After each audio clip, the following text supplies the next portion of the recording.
Hey guys, third grade, are you ready to subitize? Here we go. What's the value? -10. How many would be left over? What's the nickname? 10. The real name is 110. 10. Just kidding. 110. 0 ones. All right, how many to make 10? How many would be left over? What's that number? What's the nickname? What's the real name? 110, 11. 110, 11. How many to make 10? How many left over? What's the nickname for that? 12. Real name 1, 2, 2 ones. 1, 2, 2 ones. That's right. How many to make 10? How many left over? 1, 10, 3 ones. 1, 10, 3 ones. Let's do one more. Real name. 1, 10, 4 ones. 1, 10, 4 ones. Woo! Way to go. Miss Street likes the beat of that song. Awesome. So you guys are doing a great job with your subitizing, and we're just moving on up to harder subitizing. But third graders, it's important that you are subitizing every day too, because subitizing matters. True story. So Miss Street is going to try to set this up and try not to knock everything over. If I do, it's okay.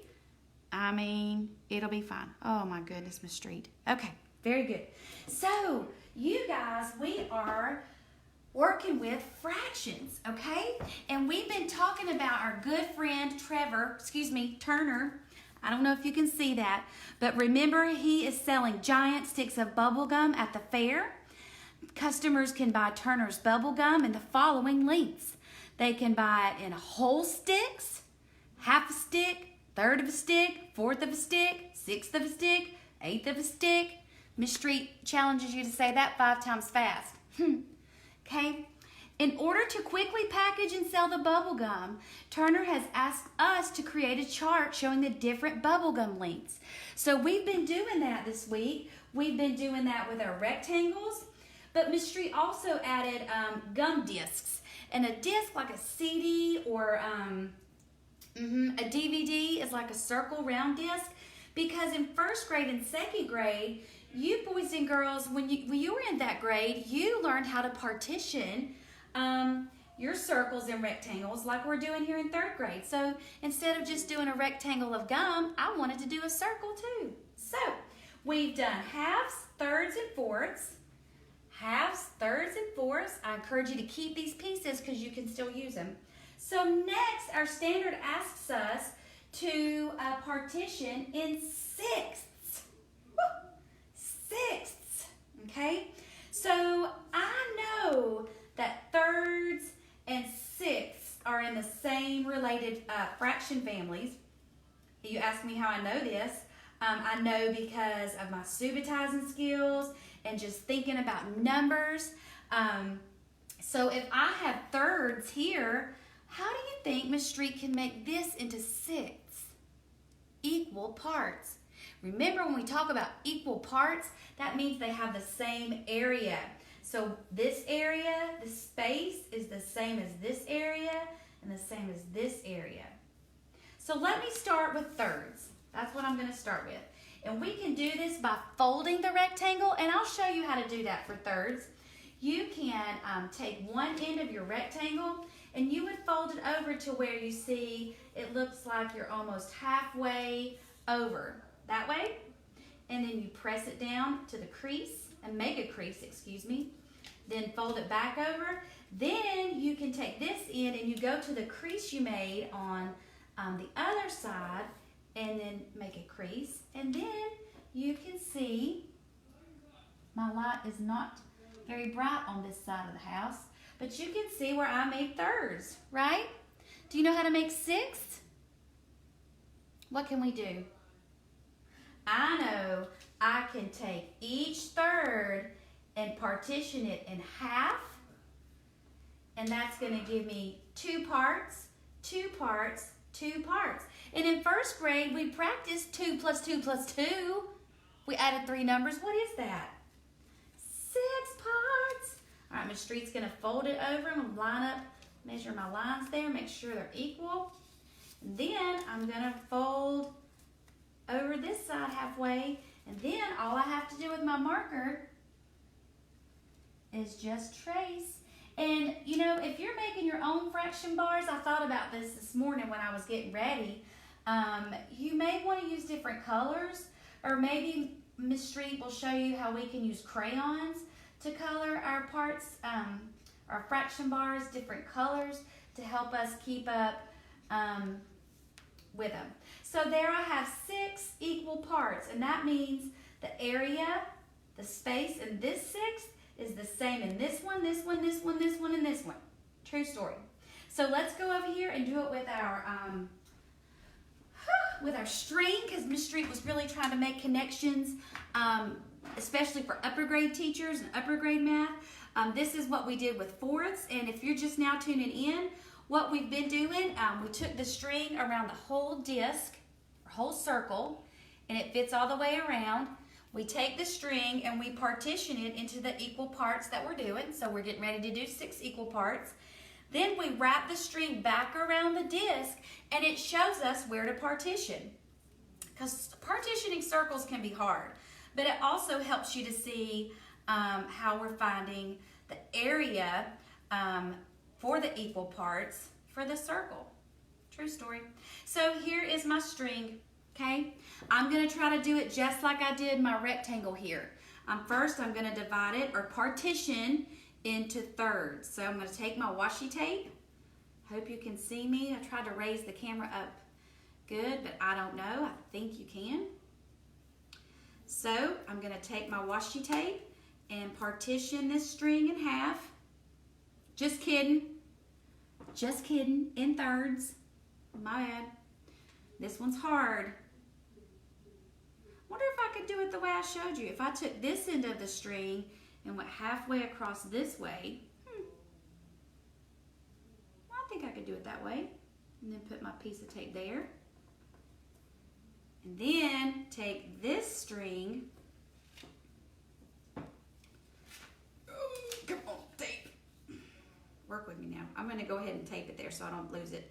Then take this part of the string and go halfway across this way. I know, right? It's crazy. What do you think? I don't know, Miss Street. Me neither. I'm thinking I might have misjudged that just a smidgen. But you know what? It's okay. Take the tape off and try again. That's another thing Miss Street wants you guys to know. It's okay to make bloopers.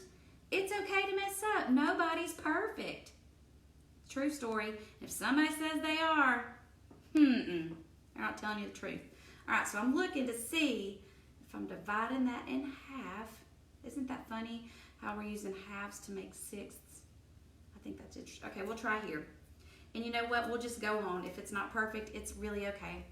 And then I'm going to take this string up. And I'm going to, right there. And then I'm going to bring it over halfway.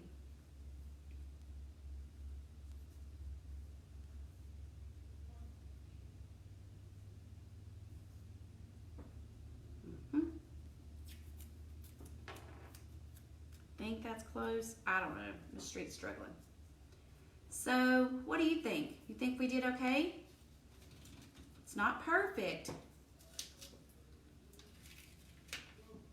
But, oh, come on. It's not perfect. Ain't nothing like doing live, Facebook Live. Woo. All right, so here we have our 3. I don't think they're necessarily perfectly equal. And so you know what? I'm going to show you one more time because it's okay. It's okay. I'm going to use my eagle eye this time because I don't feel like I'm doing a good job folding it over. So I'm going to say this is a third and I'm going to say this is a third. Now, do you remember how we get thirds, how we do get our thirds into sixths, we just divide them also in half.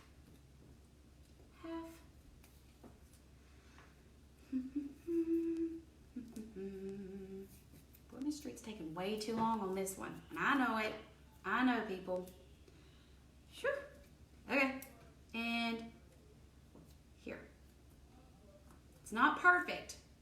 I can tell by my eyeballs it's not perfect. But so I'm going to pick up each part and I'm going to tape. I'm going to tape the tape to itself. Come on now. I'm just going to do it right there.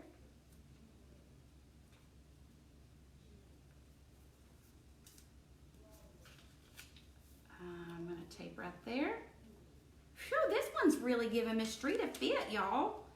But it's okay. Like I said, it's all good in the street neighborhood. Okay, so now I'm going to take my string, and I know from doing this, I've got to connect my end pieces too. Ta-da, ta-da. Ta-da, ta-da. And then fold them together. Please work, because Miss Street's taking way too long with you 6 pieces. All right, so I'm gonna lay this around my circle, and you know this tape likes to stick to my hands, but it's tape, it's just doing its job. It's just sticking, okay? So I can see where I need to partition into 6. So I can connect here, I can connect here, I can connect here. And then I move this away. I'll try to even it out. And so we have partitioned this circle into 6 equal parts, and that means that they all have the same area. This is 1/6 of the whole. This is 1/6 of the whole. 1/6, 1/6, 1/6, and 1/6. And Miss Street's gonna go super fast so I can get finished with the 8s. So to get to the 8s, I know that halves, fourths, and 8s are in the same family. So I'm going to start this one in half. Then I'm going to partition it into fourths. And I know to do that, I just partition each half in half. And then I'm going to partition each fourth in half. And that's going to give me 8 equal parts.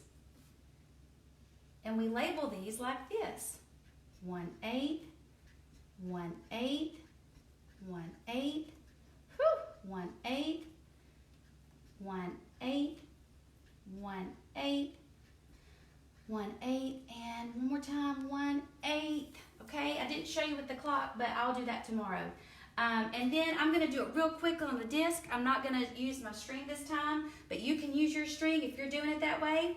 So I know halves, fourths, and 8s are in the same family. So if I partition in half, and then I partition in half, that's fourths, and then I take each one and partition it in half, guess what that gives me? You guessed it, 8s. That's correct. So we have 1/8, 1/8, 1/8, 1/8. Guess how many 8s there are in this to make one whole circle? There's 8 8s. 8 8s make one whole. So I do have time to show you with the clock. I went too fast and didn't show you the 6ths.